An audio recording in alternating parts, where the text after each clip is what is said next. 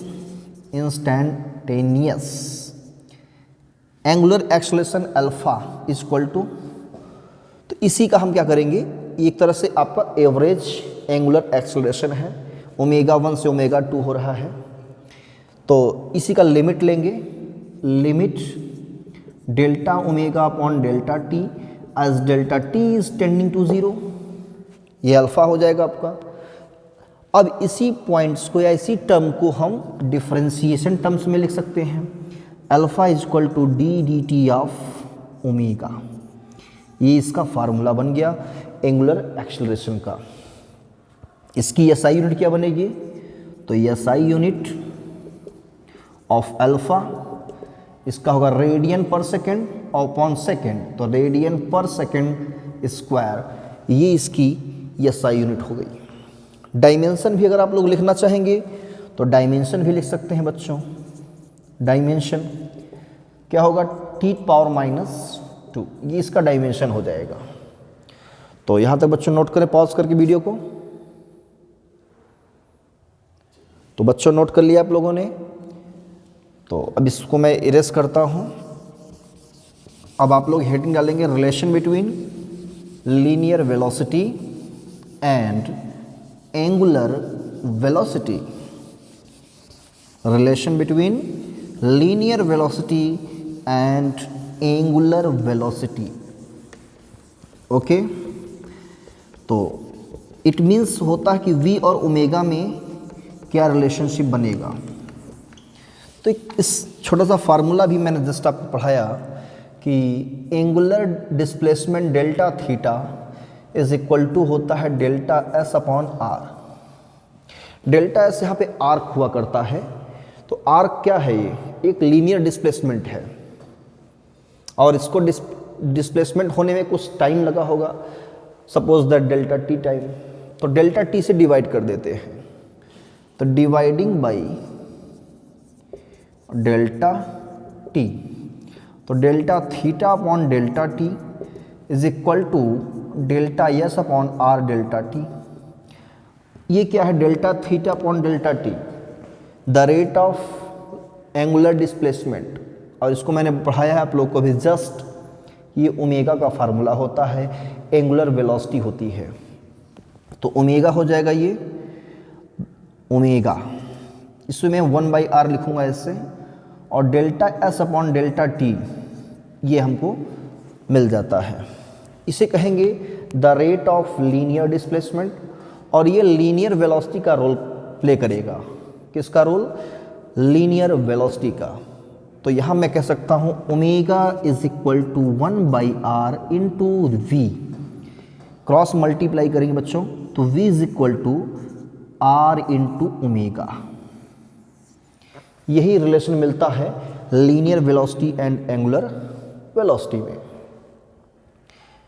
तो अब ये रिलेशन मिला। अगर हमको इसी में पूछे आपसे कि लीनियर एक्सेलरेशन और एंगुलर एक्सेलरेशन में क्या रिलेशनशिप होता है, तो कैसे कैलकुलेट करेंगे इसको? तो इस टर्म जो हमको भी मिला हुआ है रिलेशन, इसका हम डिफरेंशिएट करेंगे t के रेस्पेक्ट में, मतलब टाइम के रेस्पेक्ट में इसका डिफरेंशिएट कर दिया जाएगा। टाइम के रेस्पेक्ट में इसका डिफरेंशिएट करेंगे, तो यहाँ पर लिखेंगे point differentiating with respect to time, यानी t।